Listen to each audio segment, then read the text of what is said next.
Hello everybody, this is Tech. I've been meaning to do this video for quite a while, but I always stall it, so let's get started, no more delays.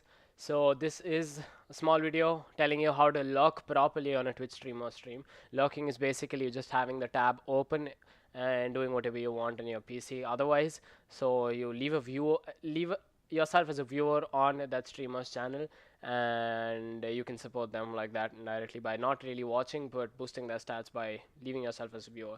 So the proper way to lurk is not by muting this thing. If you mute the player, that really doesn't count as a view for Twitch. So what you should do is rather unmute this. This is, by the way, Flanker R6. You could follow his channel, and you right click on the tab, click on mute site. That way player doesn't recognize that you muted it. It counts as a viewer for the streamer, and you're supporting him, doing whatever you want.